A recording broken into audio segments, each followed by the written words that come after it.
Un sábado de aquellos, Jesús atravesaba un sembrado. Los discípulos, que tenían hambre, empezaron a arrancar espigas y a comérselas.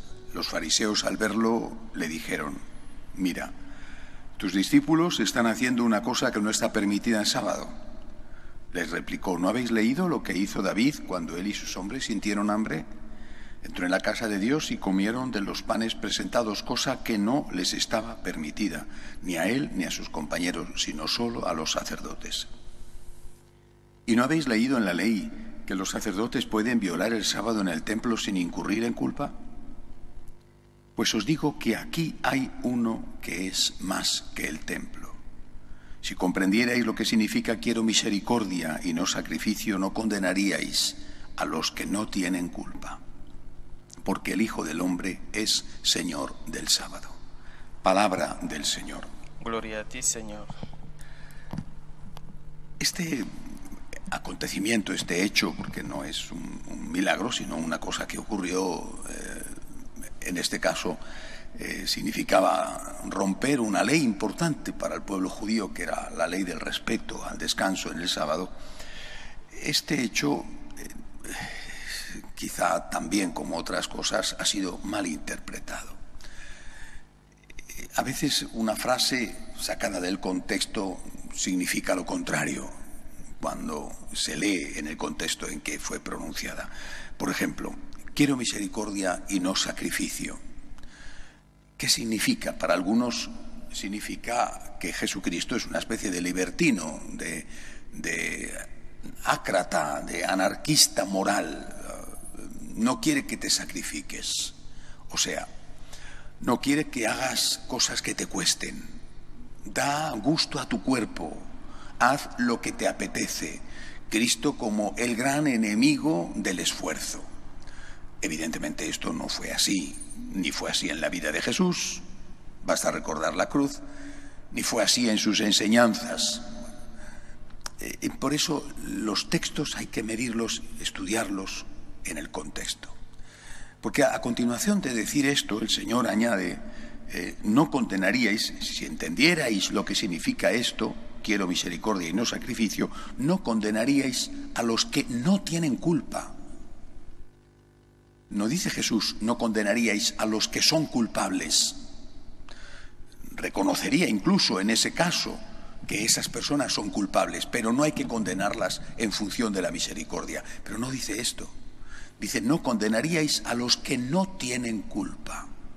Es decir, el Señor está diciendo que violar ese precepto de la ley del sábado cuando era necesario, y pone además el ejemplo del gran rey David, y esa necesidad no solamente era el hambre que en ese momento tenían sus discípulos, que debía de ser mucha para comerse el trigo, para comerse los granos de trigo sin moler.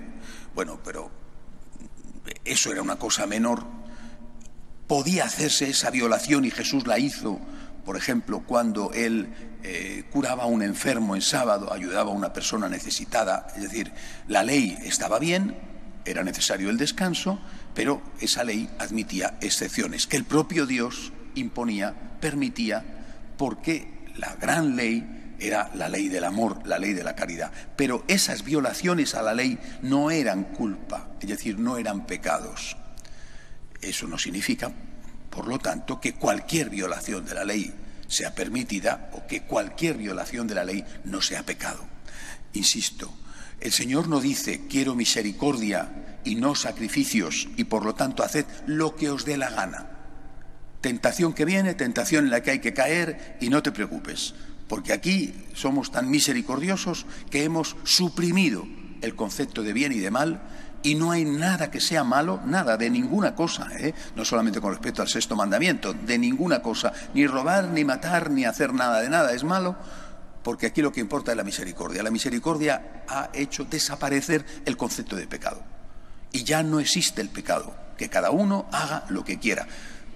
Entender así, y esto es como algunos están entendiendo estas palabras del Señor, entenderlo así representa presentar a Jesús como un ácrata, como un anarquista moral, como alguien que ha venido a abolir todo tipo de ley moral, en nombre de la misericordia.